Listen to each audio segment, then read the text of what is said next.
Muhterem efendim, genellikle menfi ve müsbet olmak üzere iki gruba ayrılan milliyetçilik kavramını zat-ı âliniz nazari ve ameli milliyetçilik şeklinde farklı bir sınıflandırmaya daha tabi tutuyorsunuz. Ameli milliyetçilik tabirine yüklediğiniz manaları lütfeder misiniz? Evet, öyle küçük çapta ben o mevzunun uzmanı değilim. Başkaları milli sözüyle, milliyetçilik sözüyle ne anlıyor? O beni çok alakadar etmez. Ben onunla böyle şimdi çok yaygınca kullanılan bir tabirle ifade edeyim. Kederde, kaderde, tasada, sevinçte, kıvançta filan tarih boyu aynı şeyleri paylaşmış, aynı kaderin çocukları bir araya gelmiş, belli değerler manzumesine inanmış, belli ruh ve mana köklerinden esasen oluşmuş veya düşünce dünyası onlardan süzülen üsarelerden meydana gelmiş. Kökü çok geçmişlere dayanabilir. 1000 sene, 2000 sene, 3000 sene, 4000 sene. Üstad Necip Fazıl merhum gibi bazıları Türk milleti eğer bir milletse şayet o Müslüman olduktan sonra zeminle oturmuş bir millettir şeklinde ifade ederdi. Belki tarih boyu hep böyle gerçek değerlere müteveccih yaşayan bu millet, asil millet Müslümanlıkla kıvamını bulmuş. Tabiri diğerle Müslümanlıkta aradığını bulmuş. Esas onda açılma imkanları bulmuş. Onda ruhunu şerh edebilmiş. Onda düşüncelerindeki problemlerden sıyrılabilmiş. Onda upuzun emellerinin çaresini görmüş. Onda ebediyet mülahazasını keşfetmiş. Onunla dünya ve ukba muvazenesini kurabilmiş. Bu açıdan yani gerçek kemale Allah'ın da kemalin onunla ortaya konduğunu ifade buyurduğu gibi El-yevme ekmeltu lekum dinekum ve etmemtu aleykum ni'meti ve raditu lekumul İslam'e dina. İslamiyet Kur'an'la, Allah Resulü'nün mesajlarıyla sallallahu aleyhi ve sellem esas kemale ermiş. Yani o 23. sene kemale ermiş.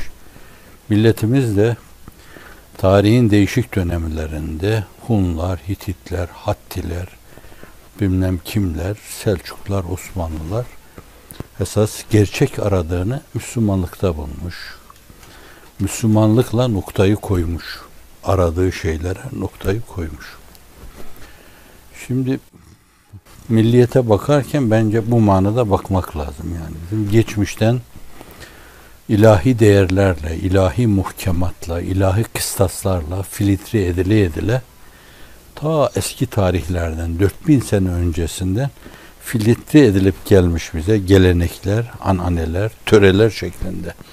Onlara da dinin müsaadesi, din eleğinden geçmiş şeyler, din kalburundan geçmiş şeyler bunlar. Yani bir dini şeyler vardır o mevzuda. Ona edille-i şeriyeyi asliye diyoruz. Kitap, sünnet, icma, ümmet, kıyas, fukaha ve yine dine bağlı istisap gibi, maslahat-ı mürsele gibi şeyler. Bu kategoride hatırlayın onları, o mevzuyu hatırlayın. Bir de örfü de bazıları o kategori içinde mütalaa ederler. Çünkü Kur'an-ı Kerim'e göre örf Allah'ın mahruf saydığı şeydir. Allah'ın emrettiği şeydir.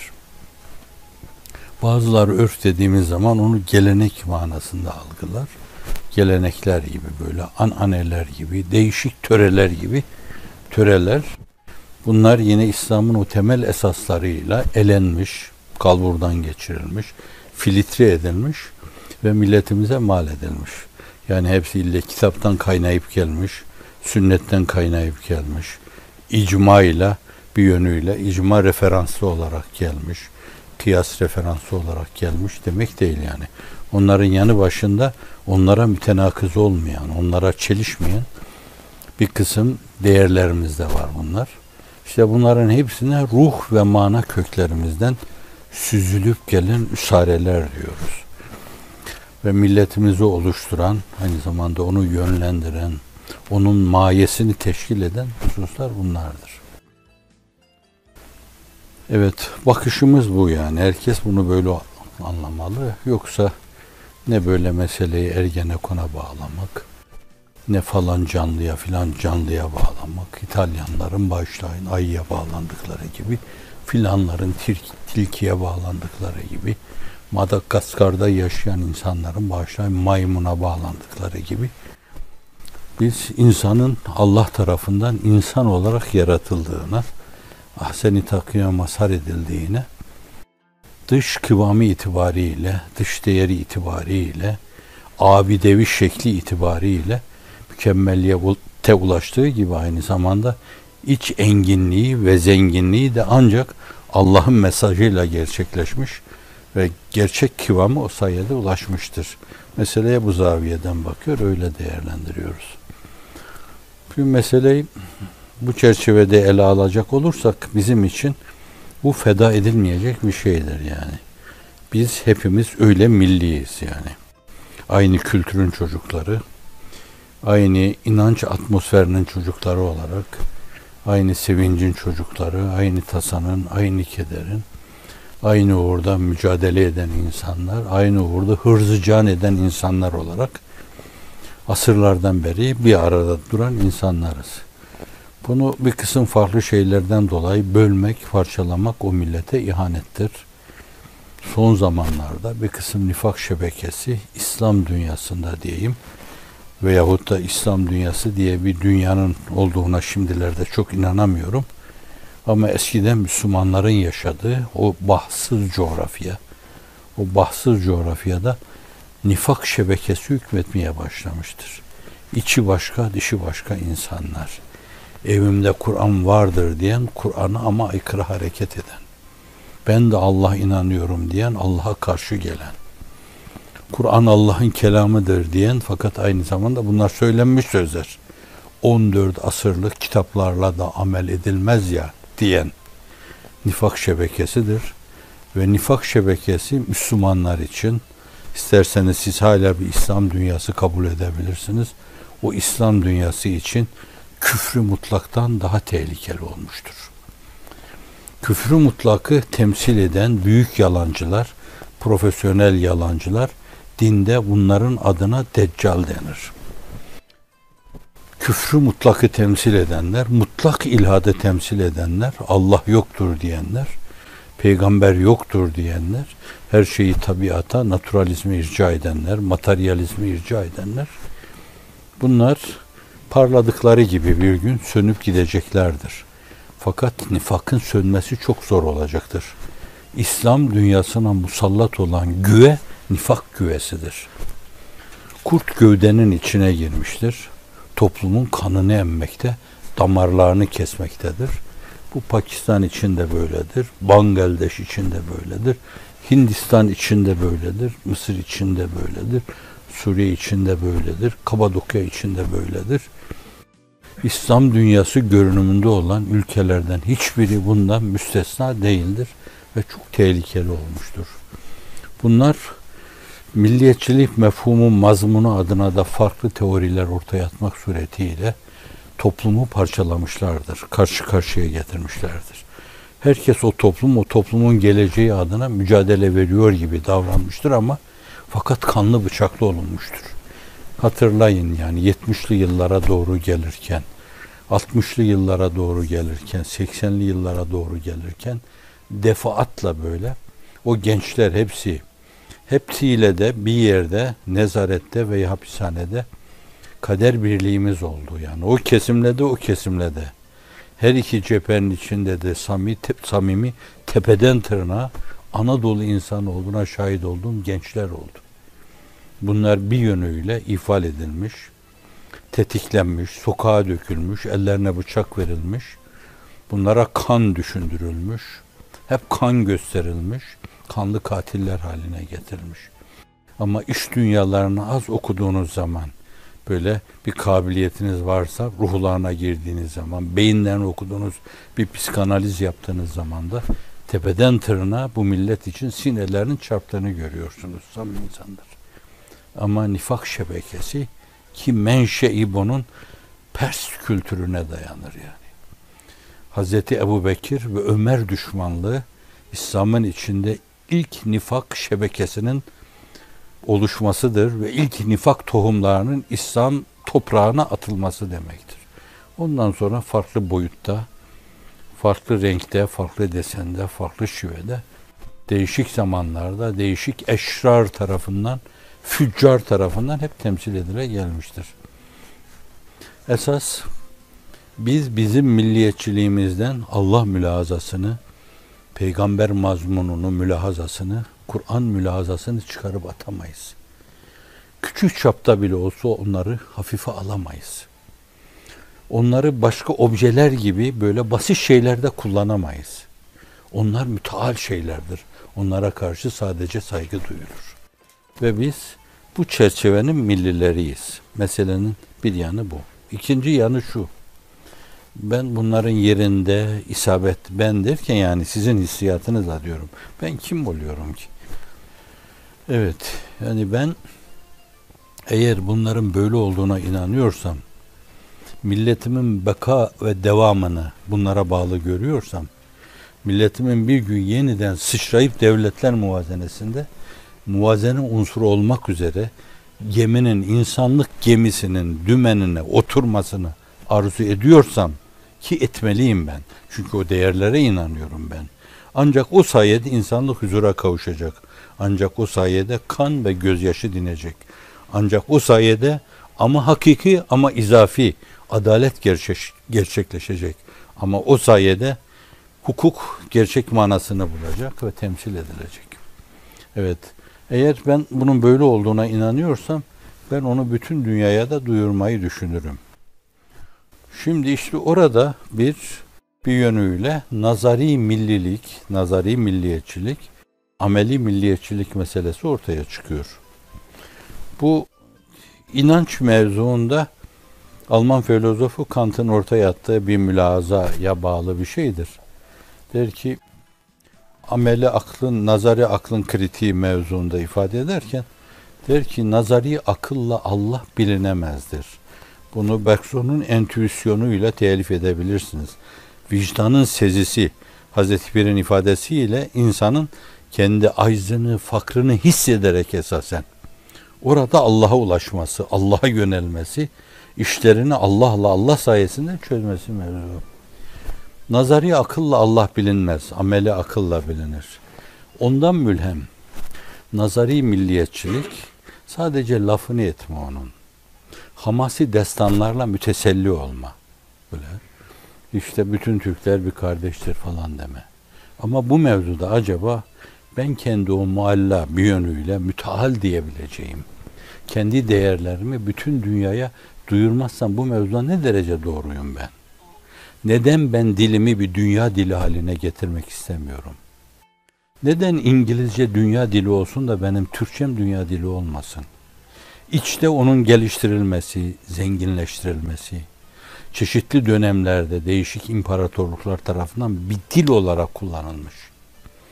Bütün Asya'daki diller onlara da müracaat edilerek, şu mahalli sözlükler değerlendirilerek, hikayeciler harekete geçirilerek, romancılar harekete geçirilerek, kenarda köşede kalmış, lügatların küflü sayfalarında kalmış kelimeleri yeniden hayata mal ederek, burada istidradi yine bir şey arz edeyim ben.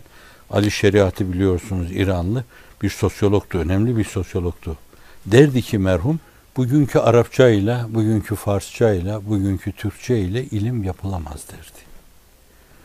Bu kadar daraltılmış, bu kadar fakirleştirilmiş, bu kadar sığlaştırılmış bir dille ilim yapılamaz derdi. Evvel onunla ciddi bir edebiyat bile yapılamaz. Bunun gibi, şimdi neden eğer bizim güzel bir dilimiz varsa, dünden bugüne konuşulan, bakın ansiklopediler ölçüsünde şey var.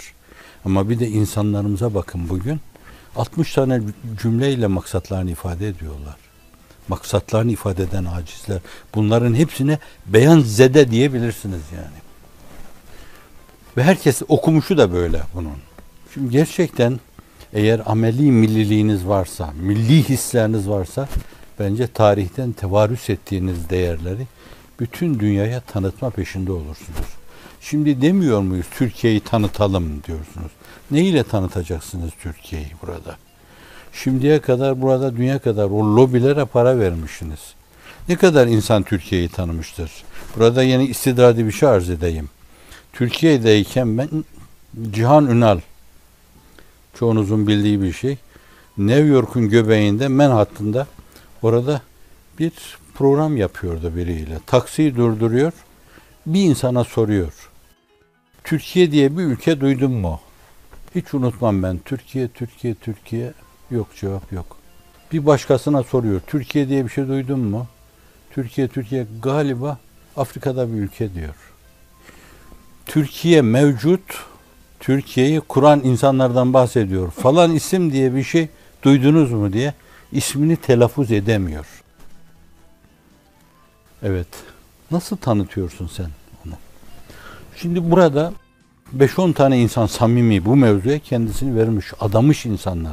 Allah'ın izni inayetiyle bu ilk fasılda bu diasporanın gayretlerine karşı bir gayret gösterdiler. 300 tane parlamenterle görüştüler. 300 tane parlamentere Türkiye'nin problemlerini anlattılar. Diasporanın buradaki o isteklerin yersiz olduğunu, katliamın onlar tarafından gerçekleştirildiğini anlattılar. Ve herkes şöyle dedi. Vallahi şimdiye kadar bu mevzuda kimse gelip bize bunları anlatmadı. Zannediyorum burada bazı akademisyen arkadaşlar gözüme ilişiyor. Onlar da bu meseleden haberdardırlar yani. Amerika'nın her eyaletinde yaptılar bu meseleyi. Şimdi değerlerinize inanıyorsanız, şüpheniz yoksa, onları önemli buluyorsanız, ilahi kaynaklı olması itibariyle ezelden geldiğine göre ebede namzet olduğuna inanıyorsanız niçin insanlığı bu değerlerden mahrum edeceksiniz? En azından tanısınlar. En azından belli bir dairede bir dost halakası oluşsun. Bir taraftar halakası oluşsun. Bir sempatizan halakası oluşsun. Ve bir yönüyle dünyada kendinizi yalnıza salmayın. Kendi darlığınız içinde kalmayın. İşte bu mevzuda gayret gösterme, bu iş için açılma, buna ameli millilik denebilir. Ameli milliyetçilik denebilir. Vatan çok önemlidir. Yani hatta hadis olarak rivayet etmişler, hadis değil ama fakat hadis gibi söz. Hubbul vatan minel iman demişler. Vatan olmasa esaret olur yani. İnsanın vatanı yoksa. Vatan olmasa hani son asırda Ahıskalların yaşadığı gibi şey yaşarsınız. Gürcistan'dan başka yere sürülürsünüz. Haydi Azerbaycan'dan başka tarafa sürülürsünüz. Rus işlerine sürülürsünüz. Gelir bazılarınız Türkiye'ye sığınır böyle. Birliğinizi koruyamazsınız. Müslümanlığı yaşayamazsınız. Okul açamazsınız. Eğitim adına 2 adım atamazsınız. Ve şimdilerde de çoğu buraya taşındı geldi. Bu adamlar da buraya getirirken zannediyorum kanaatleri onları asimile etmekti buraya. Kendilerinden uzaklaştırma. Ve bir gün buradaki unsurları eski memleketleri adına birer koz olarak kullanmaydı. Rusya'ya karşı da kullanabilirler bunu. Ukrayna'ya karşı da kullanabilirler bunu. Gürcistan'a karşı da kullanabilirler. Bir güçtür nihayet. Tapuları vardır, toprakları vardır, evleri vardır. Biz sonra devletler arası alınan bir kısım kararlarla kendilerine yeni haklar verilebilir. Şimdi böyle derbeder, perişan, zebil olmuş. Hani Akif'in ifadesiyle ne gördün şarkı gezdin diyorlar. Gezdiğim yer yer harabeller, yıkılmış hanumanlar, kimsesiz çöller, başsız ümmetler, emek mahrumu günler, fikri ferda bilmez akşamlar. Sonra der ki geçerken ağladım geçtim, dururken ağladım durdum, duyan yok, ses veren yok, 1000 perişan yurda başvurdum. Şimdi bu derbederlik, bu perişaniyet içinde bizim dünyamıza bakabilirsiniz. Vatansızlık budur. Allah etmesin öyle. Bu hadis hadistir, değildir ayrı bir mesele ama fakat ortada bir realite var. Efendimiz sallallahu aleyhi ve sellem Mekke diyor, sonra Medine buyuruyor. Medine onun için bir hazire oluyor. O merkezden etrafa hareket ediyor. O merkezden ordular kalkıyor. Dünyanın dört bir yanına gidiyor. Sonra o Şam o misyonu üzerine alıyor. Sonra derken Bağdat o misyonu üzerine alıyor. Bu defa vatan mefhumu onun etrafında oluşmaya başlıyor. Derken belli bir süreden sonra işte Orta Asya'da bazı yerler, Taşkentler, Semerkantlar, Buharalar, Selçuklularla Mervler derken o misyon üzerine alıyor. Ve 6 asra yakın bir zaman İstanbul, beldetun tayyibetun ve rabbun gafur ebced hesabıyla bu esas sanayi için söylenmiş, yani Yemen için söylenmiş bir şey Kur'an-ı Kerim'de. Beldetun tayyibetun ve rabbun gafur ebcedi İstanbul'a denk geldiğinden dolayı o belde-i tayyibe burasıdır. Gafur olan Rab de bizim Rabbimizdir oluyor. Şerefle o işi sürdürüyor, götürüyor. Bu açıdan vatan çok, çok önemli. Onu bizim de değerli bilmemiz lazım. Bir avuç toprağını dünyalara vermememiz lazım. Onun toprağını miski amber gibi koklamamız lazım. O bizim için anamızdır o bizim. Vatan askerde de çok derler, söyler, onu belletirler, ezberletirler. Vatan anamızdır bizim. Öyle bilin. Vatan anamızdır. Anasız olmaz vatan. O vatanda bizim milletimize ait değerlerimiz vardır. Farklı farklı değerlerimiz vardır. Biraz evvelki mülahazaya bağlı ananelerimiz, geleneklerimiz, örflerimiz, adetlerimiz, teamüllerimiz vardır. Bunların hepsi bize emanettir. Geçmişten bize emanet edilmiştir. Emanette emin birer emanetçi olarak bizden sonra bir kısım emin ve güçlü ellere bunu teslim edeceğimiz ana kadar ona kıymamamız lazım. Onu korumamız lazım. O uğurda hırzı can etmemiz lazım.